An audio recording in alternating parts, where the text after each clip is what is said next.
प्रभु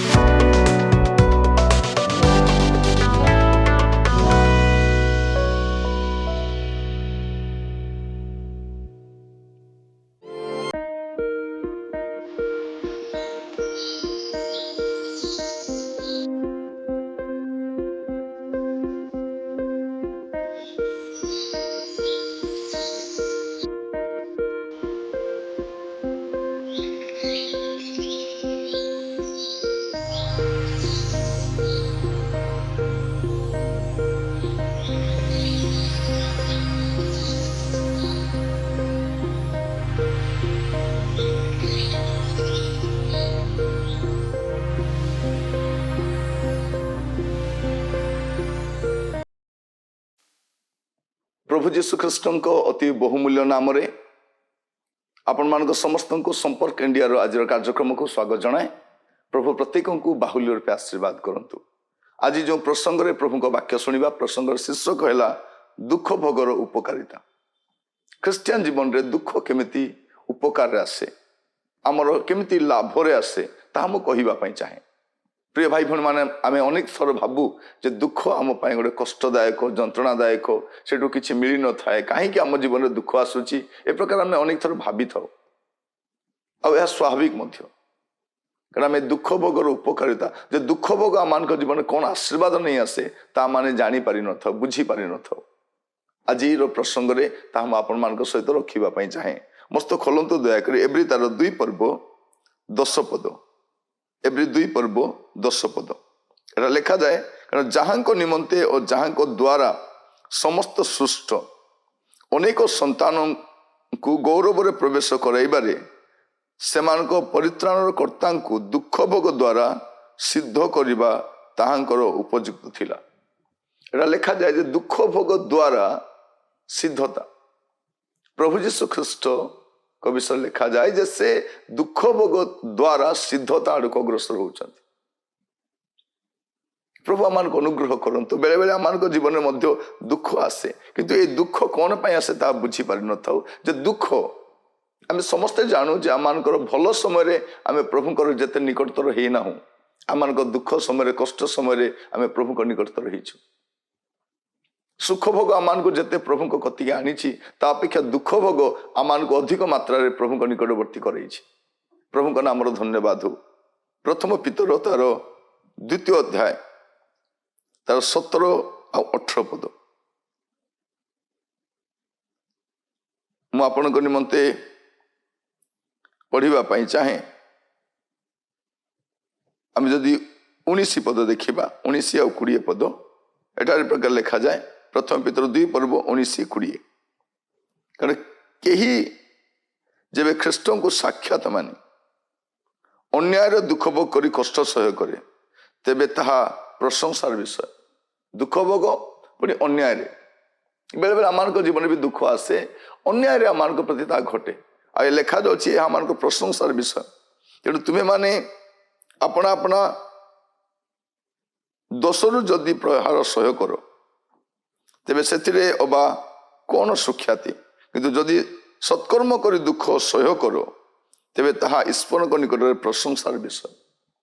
सत्कर्म करिबा आउ दुख सहिबा यह आम गोटे प्रशंसार विषय अटे बोली लिखा जाଉଛି। उत्तम कर्म करी सुकर्म करी भल काम करी दुख भोग आम बेले बेले भावु ना भल काम करिले सुख भोग मिले ना दुख भी मिले। अनेक उत्तम कर्म करने द्वारा आपण मान जीवन में कष्ट भी आसी थाए किंतु तार उपकारिता भी रही यह प्रशंसार विषय।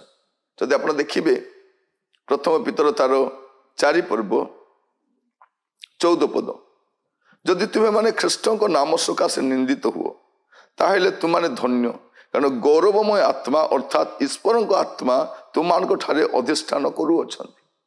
केते बड़ विषय देखंतु जत आम दुख भोग दे जाउछु निंदित होउछु अपमानित होउछु से समय ख्रीष्टंकर आत्मा ईश्वरकर आत्मा गौरवमय आत्मा आम ठारे अधिष्ठान करुछंती।